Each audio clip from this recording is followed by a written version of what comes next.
back to our podcast, No More Secrets. As always, I'm your niece, Katie Albrecht. And I'm your aunt, Mary Albrecht. And, today we are right in the middle of winter. We're past Christmas, and we're hitting those seasonal blues, and we kind of just realized that a lot of other people are doing that too, so that's what we wanted to actually talk to you guys about today. And there is an acronym for it. What is it? It's S.A.D. S.A.D, which is a disorder, which we'll get into that later. But first, I thought, because we're talking acronyms. Talking about acronyms, I could actually read a couple of, funny acronyms to go along with it. So. How did you find that? I don't know. I think I just Googled it. You came up with all these acronyms. I didn't come up with them myself. I'm not that smart. I like the one on vodka. Oh yeah, should we do that first? Okay, the first one, vodka, because we all like a little bit of vodka, or drinks in general. Not me. So VODKA is a very overpowering drink, killing agony. Perfect for seasonal depression, am I right? That's really the answer. In theory. In moderation. Sure, moderation, that's it. Let's see here. Oh, this one you said before. This isn't funny necessarily, but we've said this in an episode before. What does HOPE stand for? Does it say it there? Hang on, pain ends? Yes. Yeah. Nice, because remember when we were doing it on the pandemic, we're like, hang on, pandemics end? Yes, yeah, we're so clever.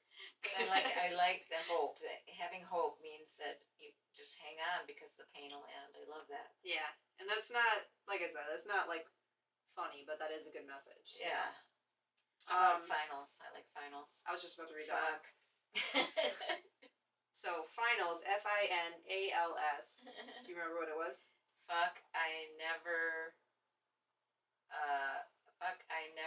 actually learned stuff. Shit. Fuck. I never actually learned shit. And here's finals. Finals. That was me through all of the finals. Every single one of them. Yeah. That's so funny. There's two different ones for diet. Oh.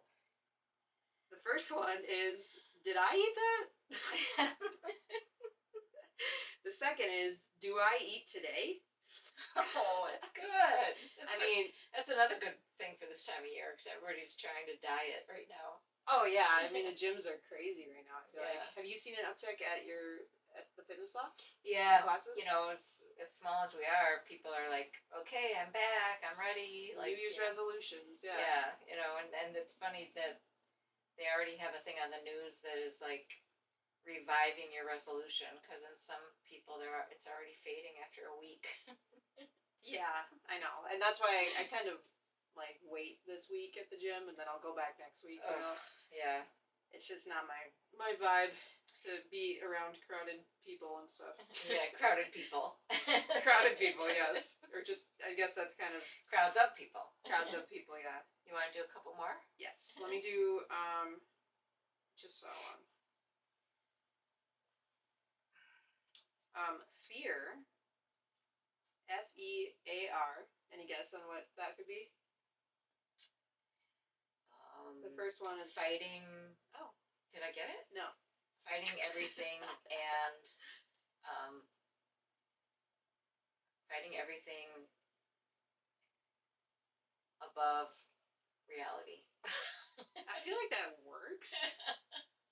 Actually, yeah, that probably does work. But this one is fuck everything and run. It seems like the same thing. Yeah, no, it does. I mean, I could see the not, when you're fearful of something, you're not necessarily in the present, you're fearful of what could happen. So what you said, fighting everything above reality. Exactly. So I actually think yours makes I think we belong on that list. But for me, it's definitely fuck everything and run. When it comes to fight or flight, I definitely am not the fight sort. You don't know, though.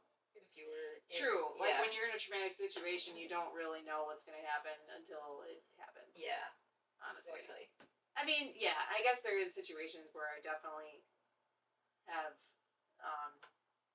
fought against my initial fear of the flight reaction, but it's Yeah. I think that it's more natural for me to be like, nope, I'm out, you know. Sometimes there's also freeze. That's what I'm learning in my Yes. traumatic therapy. It's not only fight or flight, it's freeze. And that's timely, which did you, and this week, I don't know if you've seen this or not, but the whole thing with the Idaho murders, Yeah?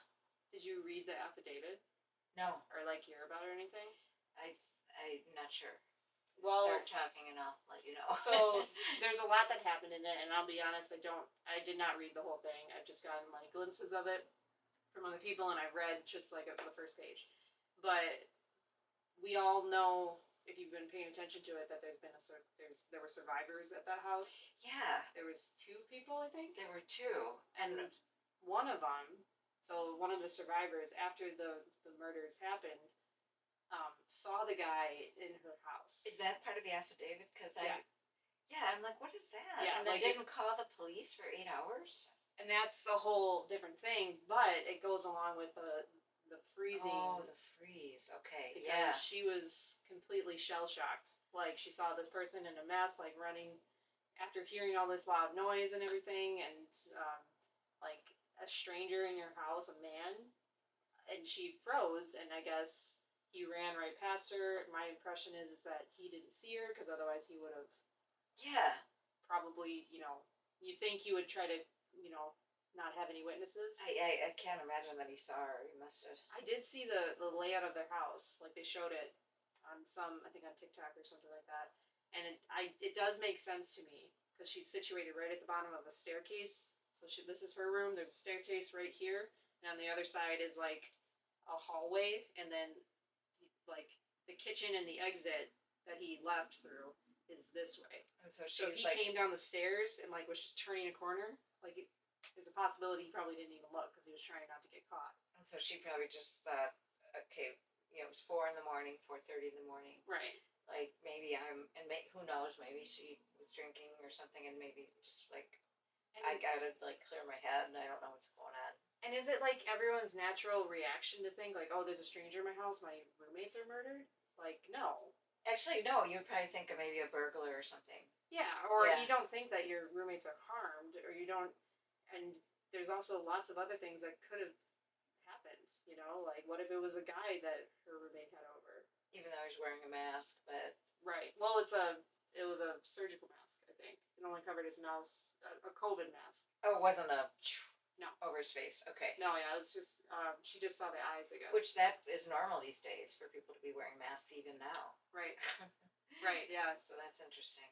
So yeah, like, even in people's houses or whatever, there's a lot of things that make it kind of gray that it didn't seem like, I can understand why she maybe didn't think, oh, I gotta call the cops.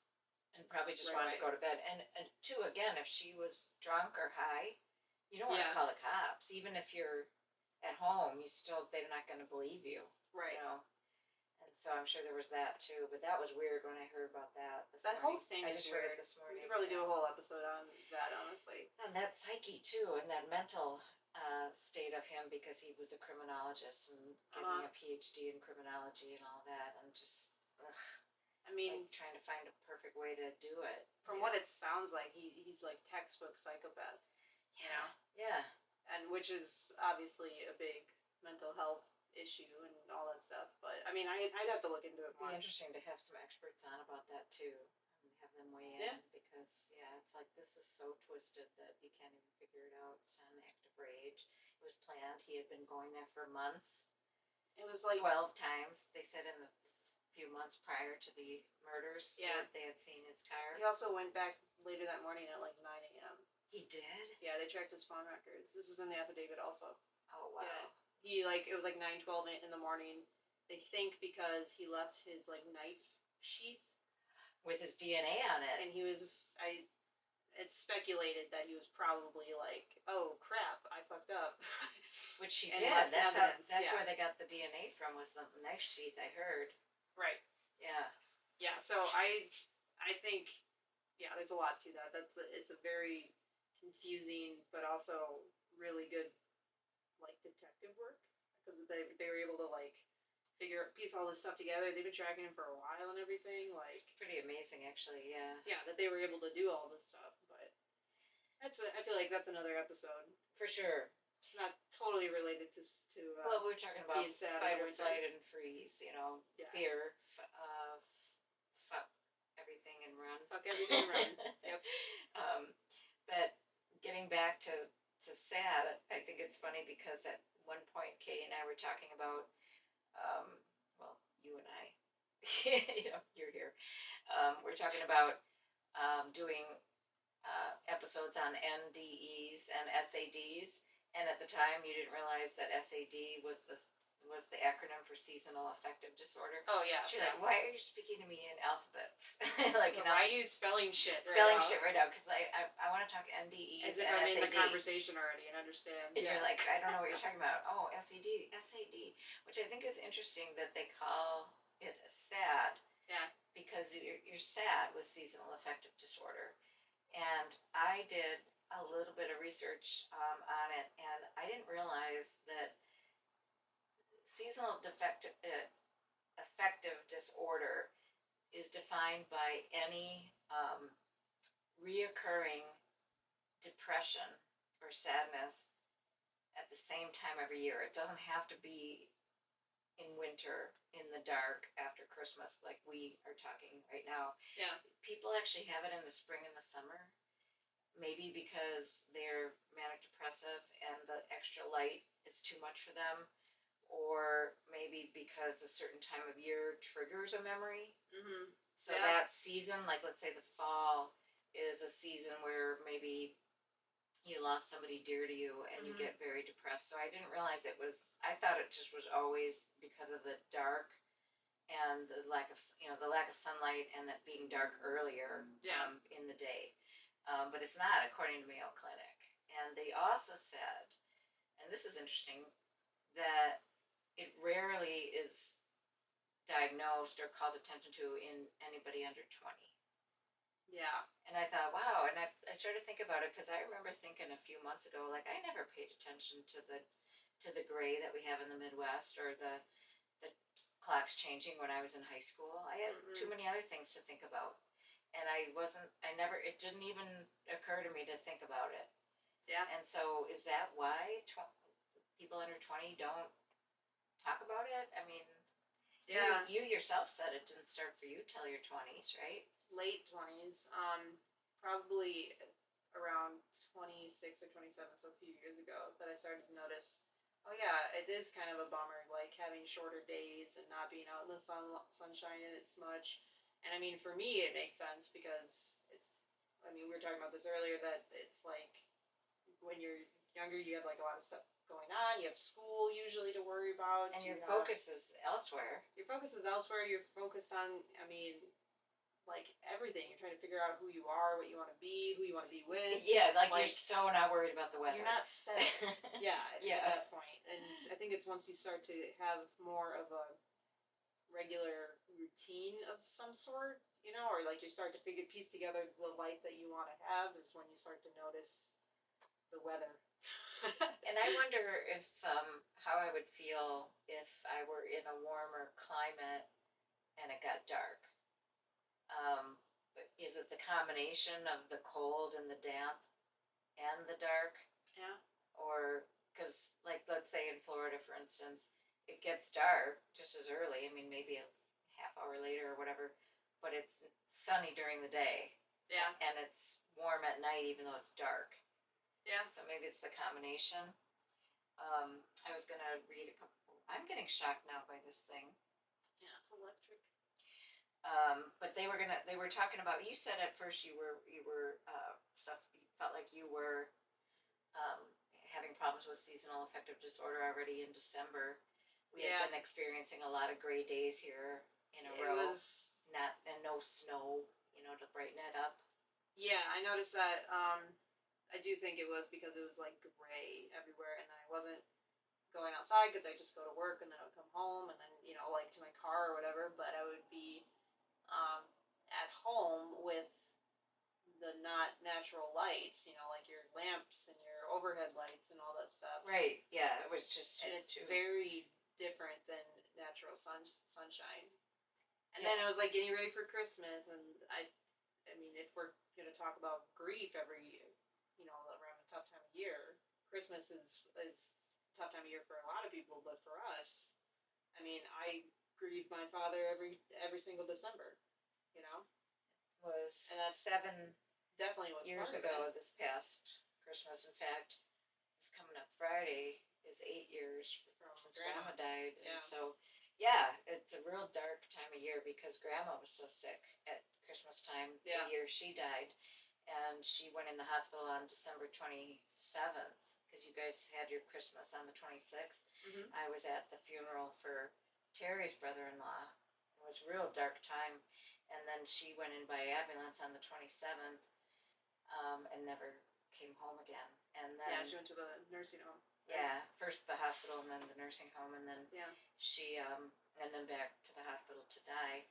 And then your dad, the first Christmas after that, after it already being a dark year the prior year because losing Terry's brother-in-law and his grandma, yeah, was your dad dying on Christmas Day itself. You know, so no wonder we get kind of ominous this time of year. Yeah. You know, and I love snow. Like and I think we don't snow have is, any. yeah, like snow is beautiful, and I mean, even when it gets a little dirty or whatever, like it can get annoying, but it's beautiful, and that helps I think with having a beautiful imagery around you, you know. But we were just gray, like it was just cloudy and like 40 degrees, so it wasn't like winter, it wasn't summer. It was in between. It was just in between, and then couple that with, you know, the seasonal blues of dealing with grief, and you know, it just is a lot, I think. And if the days are colder, we get sunshine. But we're getting the 40s and even the 50s. Last week we got 58 degrees in January.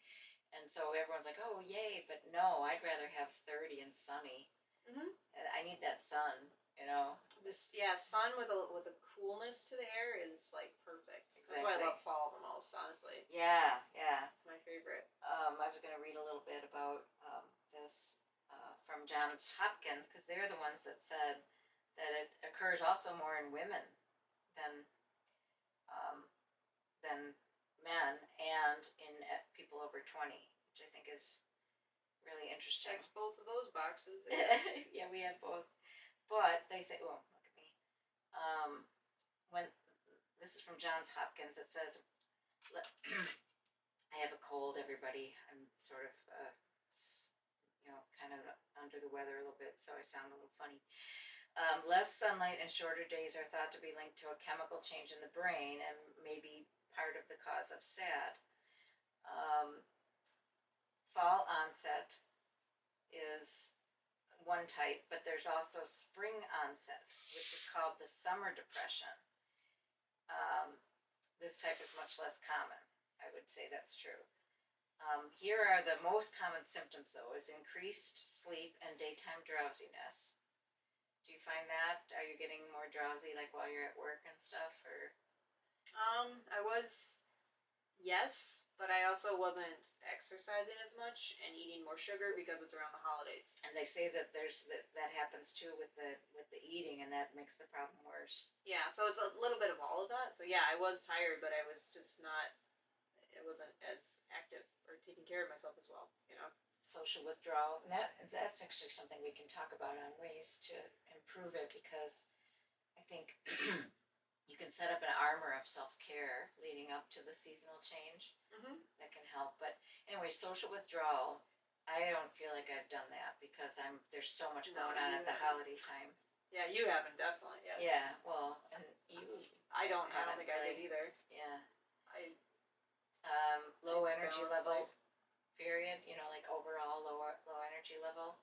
I don't feel like I have that either. I mean, I got a cold now, but in general, I'm pretty productive normally. Yeah, it wasn't too outrageous. I've experienced that when I was significantly depressed, not just like seasonal, I guess. Yeah, that's different. Trouble thinking clearly? Probably. Yeah, there was a little bit of that.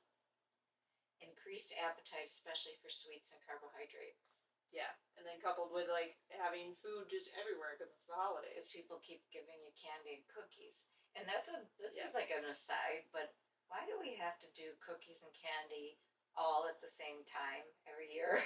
Yeah. Why can't we have like a You know how you have like a food train when people are sick and you sign up for a slot? Why can't we have like slots for Christmas cookies all year? Because I enjoy them. I mean, I might have one cookie, but I can't have a whole plate times 12. They go to waste. And Right. oh, you can freeze them. No, it's not the same. I think we need a cookie train for Christmas cookies. Yeah, We should start that. A train? Do it every month instead of just at Christmas Yeah, we time? sign up for slots all year round. Well, Girl Scout cookies usually takes over February. Okay. In my experience, anyway. The same with parties. Like, why do we have to get in touch with everyone we know all at the same time of year? Like, everyone that we don't see on a regular basis. Yeah. All at the same time of year. Come on, people. Why can't we do Christmas in June? Christmas in July is a thing for some people. It is a thing, yeah. Physical problems such as headaches, they say, is a symptom of seasonal affective disorder. Do you get more headaches? I can't remember, really. Yeah. If I have been. I get headaches, I get like migraine headaches Anyway. just regularly. Yeah. So I don't know if that was different. Yeah. Than and the otherwise. symptoms tend to come back and then improve at about the same times every year. But anyway, they diagnose it by ruling out other things, making sure that you don't have like a brain tumor or like a thyroid disease or something like that. Like if you're really suffering, that's how they kind of diagnose it, by ruling out other physical things that could be causing your depressions. In whatever season is bad for you. Makes sense. But anyway, yeah. So talking about treatment, what do you do this time of year to help your seasonal affective disorder? Well, I think there's a couple things. One, having a goal that you're trying to accomplish usually helps with that. And I just happened to be in like a lull, I guess, this past time. So I didn't have like I was looking for something to kind of like sink my energy into it or whatever. And now I feel like I'm doing that more now. Like, which is? Well, a couple things. We're doing some more stuff with the podcast on our own and everything. And more writing and stuff. With it. Yep. And then physical goal of doing a triathlon, which I just found out like a half hour ago. I know. I'm trying to say it out loud, so I have to actually do it. It's like it's one of those things. So I'm telling people about it, so now I'm kind of committed. It's a little scary. We're gonna hold you to it. Just all a of sprint. us. Just a sprint. I'm not doing and maybe even the super sprint. Maybe the super sprint, which like is a even sprint half of the sprint. Yeah. I'm just trying to complete it and have something to train for. But that's a pretty good goal, even the super sprint, because it requires even just the act of getting down there. It's the largest triathlon in the world. That's the one that Terry built, the swim entrance for, and now his guys are doing. And it's like 8,000 to 10,000 people. Yeah, and it's a big event and it's exciting. It's good energy. Yeah, it is. Yeah. People at races are usually in good spirits and stuff. So, and I feel like I could do this better than doing like a long run, because running just isn't my favorite thing. Swimming is though. You love to swim, right? I do love to swim. I wish there was just a swim like only event. They do have a duathlon, right, where it's just swim and bike. Oh, that'd be cool. Or is it bike and run? No, it's bike and run. Sorry. Yeah, because people swim is the common one that people aren't good at. So, are you going to train it all in Lake Michigan? Do you think? I probably should, because that's where it's going to be. Yeah. I'm going to do some open swims in. There's one in Crystal Lake. That's meant for triathletes. Where it's like they get. You pay like $5 and then they have like lifeguards and like boats to like keep it safe away from other boats and stuff. Okay. And then you just do the route. Like in a lake. Yeah. But not Lake Michigan. So it's open water instead of lane lines. Okay. Basically. That's good. That's a good start. I'll do that because you get help. I mean, it's so different swimming in open water versus doing lap swimming, because you're not going to do flip turns in an open water situation. And flip turns, I mean, not everyone can do them, first of all, but like they give you a little like boost off the wall, which is why you do them for speed. You Yeah, know? yeah. And you got to get used to not having that boost every 25 yards. You know, Yeah, like where you you have just to like, just and then just you have to can go. float for a little bit, or Yeah. not float, but glide. Yeah, Yeah. streamline. I think is Streamline. the word you're looking for. Yeah, Okay. yeah, yeah. But then you have all that force like pushing you off, but you don't have that in open water. So it's Interesting. good to Okay. practice without it and everything. So yeah. I mean, So I'm that's doing one of the things that helps you with seasonal. having a physical goal as well as a mental one. I Okay. think is two really good. Which goes back to what we were saying with people under 20. Like you're so focused on other things, you don't even notice the season. Yeah. And how you're feeling because you just got to keep pushing forward. Yeah.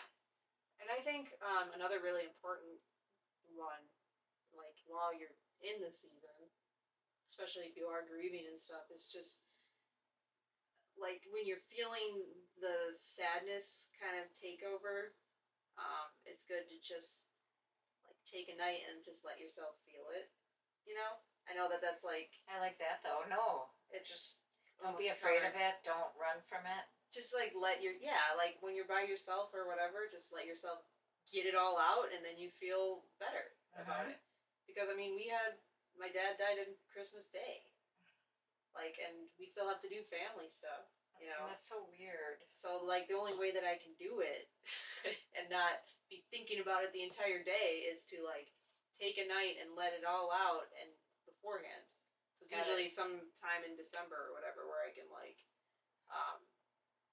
just get the grief out pretty much. If that makes sense. That was such an awful Christmas. I couldn't even believe it. Yeah. It's amazing that we're doing as well as we're doing. How about light therapy? Do you do that ever? You do like actual natural daylight light lamps that help, give you the UV rays that you need? I'm sure that could help some people. I've never really tried gotten it. I've just never really gotten like that effect from it. I don't know. Have you tried? I mean, you've had some around here, right? Yeah. And they say what's interesting with it is that it has to be the UVA rays and the UVB rays or something like that. And it's best to do it in the morning so that you actually start your day with maybe 10 minutes of natural sunlight in front of you. And it kicks off the attitude for the whole day. It doesn't work as well in the middle of the day, which I think is interesting. Yeah. And I know my friend Emily in Seattle, where it gets really gray year round, but then in this time of year it's like dark at 3:00, and you've had like gray for weeks. And she started that with a light therapy lamp, right on her face while she would read her emails and drink her coffee in the morning, and it made all the difference. Just 10-15 minutes every morning just changed her whole attitude for that season. Yeah, I haven't tried that personally, but I'm sure that could be a really good tool for people. And then even just getting outside, even if it's not sunny, but getting outside, which these last couple years are the first years where you've been in an office during this time of year. So you leave, it's dark. No, I've been in it before, but with Matter or with the other job. Yeah. Whatever. It doesn't matter. Yeah, no. It doesn't matter. But yeah. But like I find people that work in offices or in schools or whatever where they drive to work in the dark and they go home in the dark, it's worse than people that can walk out in the middle of the day and spend an hour out there, even if it's miserable out there and even if it's not sunny, it's natural light, Yeah. Yeah. Yeah, I think that's a good idea if you can do that, for sure. So that's what this Johns Hopkins thing is saying. Then sometimes antidepressants, if you need it. So yeah, regular exercise is good. Yes, you always want to, and then it doesn't have to be like lifting heavy weights or like going hard on the treadmill. Like just going for a walk, I think every day is enough to help. Yeah, your depression. Just changing the biochemistry and that's what I had said and before. The blood flow and everything, it helps strengthen your brain. The whole thing. Yeah, the whole thing. And I talked about being proactive. I know that when the holidays are approaching, I start to get into a different mode. Mm-hmm.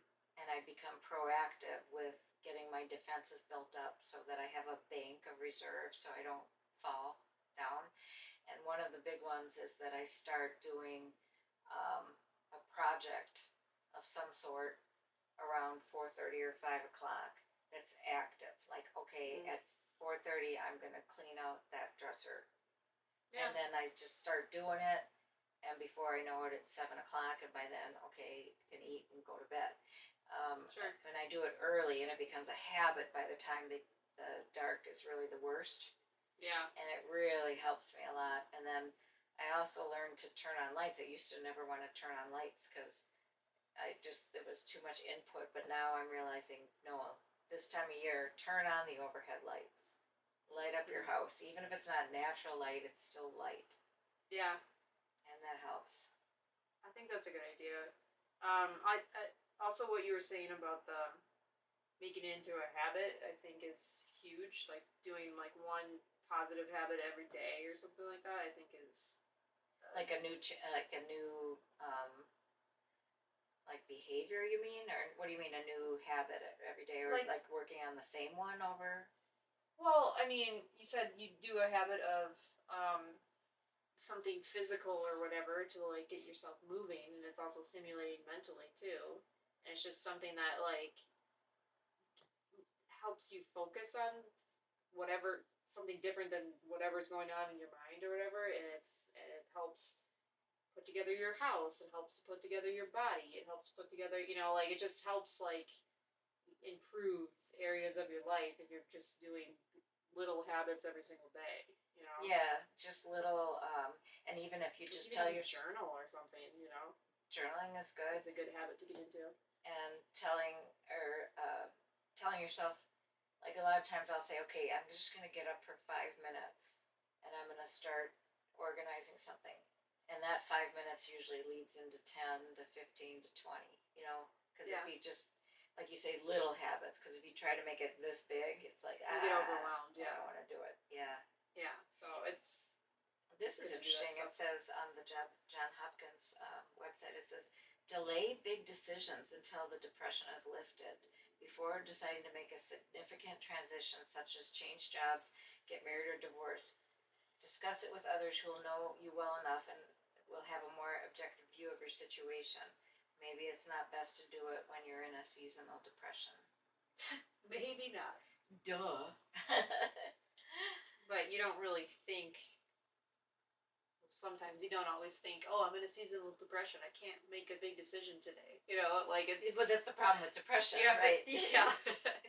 You're not thinking of it actively. I think I'm more practiced at saying it, at admitting when I have those kind of emotions or whatever, but it is a practice, Yeah. Because otherwise you're just feeling sad or whatever it is, Yeah. Or down or just like off, or depression is more than just sadness. Just like building muscle, you have to practice it. You have to get in shape. Yeah. So, anyway, that's the end of the John Hopkins website. Nice. But very incredible source. But yeah, let's see. What do you think about? Okay, I feel like I covered a lot of it, but what about going on vacation to somewhere warm and light? Well, I think there's a reason why spring break is a thing.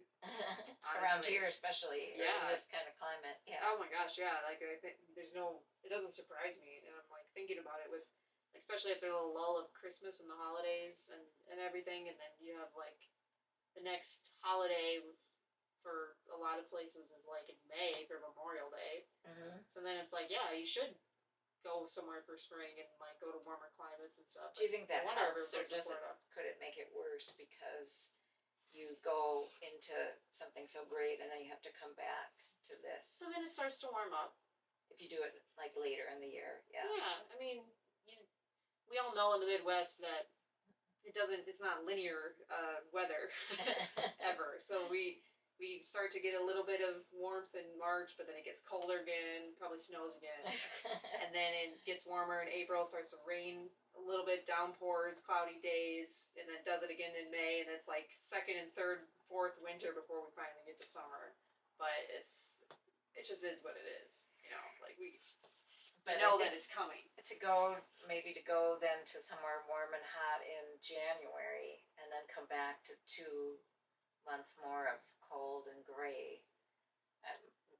I think it's a good thing. It's still okay to do, you think? I Yeah. don't know, because I don't do that kind of thing. So I think it kind of resets you a little bit, so you can face that stuff better. so and you build up some serotonin, vitamin D, all that in your system, so you can face. It'll last a little bit longer, yeah. To me, that would always be the way to go. If I ever get into that phase of life where I can travel and not have, things that I gotta take care of, like here. I would like to go in the winter, like twice, maybe for a week or 10 days to somewhere warm, like end of January and maybe beginning of March, and just soak it up, as opposed to getting a whole second home somewhere south, because then you gotta fly there and you gotta maintain it year round. You gotta maintain that house, yeah. And I like it up here most of the year in terms of the weather. Yeah, me too. But I think just for health reasons, it might be good to get that, soak up that sun and that warmth, depending if we have a real harsh winter, especially. But I could see doing that, but I don't think I would ever buy a place south. I don't like heat enough for that. I feel that way too. I prefer the colder temperatures. That's why I like fall more. I like colder. I just don't like the dark. Right. And so we were saying, like it would be great if we could have like fall temperature, but the days of summer. And have it be, because like the length of days of summer. Yeah, exactly. Because like fall is so beautiful, but then stunning. Yeah. And starts getting dark early. It's like, no, now I want it to stay late. Right. Not when it's hot and buggy. I mean, it makes sense if the sun's not out as long. I mean, that's what makes it. It's not going to heat us up, but I wish we could do it that way, like in an alternate reality or something. Exactly. Yeah, that would be the perfect multiverse. Like I often say too, that it'd be better if we aged in reverse, like Benjamin Button, and that kids or babies were born with like barely any energy. They stay basically in a wheelchair or a stroller and do this most of their days, and then as they get older, they get more and more energy, versus the other way. Crazy. Because think about it, like we're so tired and we got the most burdens in our life. And you become smarter when you're older, and you know what you want. But you don't have energy anymore. Sometimes you don't have health. Yeah, or physical capabilities. Exactly. It seems like it should be backwards. Anyway, I'm going to put in a request for those two things. For the put it in with the big guy or something. With the big guy, yeah. Perfect. But anyway, I think we can. Yeah, we can wrap it up at this point. I've got this cold, and I'm got to check on my dog. I still have my dog, everybody, but he was asleep so soundly that I didn't want to wake him and bring him in here. Yeah, that's good. So anyway, till next time, we've got a lot of good ideas coming for the future with the podcast. We're looking forward to just doing a few things differently, and really just taking it on again. And it's been a little break since the holidays, but yay, they're done. But yay, they're done. Yeah. Yay, they're done. Yeah, and we're excited to just stay in the creative zone of this and do what we can. You got it. Yep. Bring it on. Bring it on, man. Well, thank you for listening, watching, whatever you do. And just remember, fuck everything and run. Yes. If you have S.A.D. Seasonal affective disorder. Just fuck everything and run. There's our advice. That's the life motto, honestly. Yeah. All right. Okay, bye-bye. Till next time.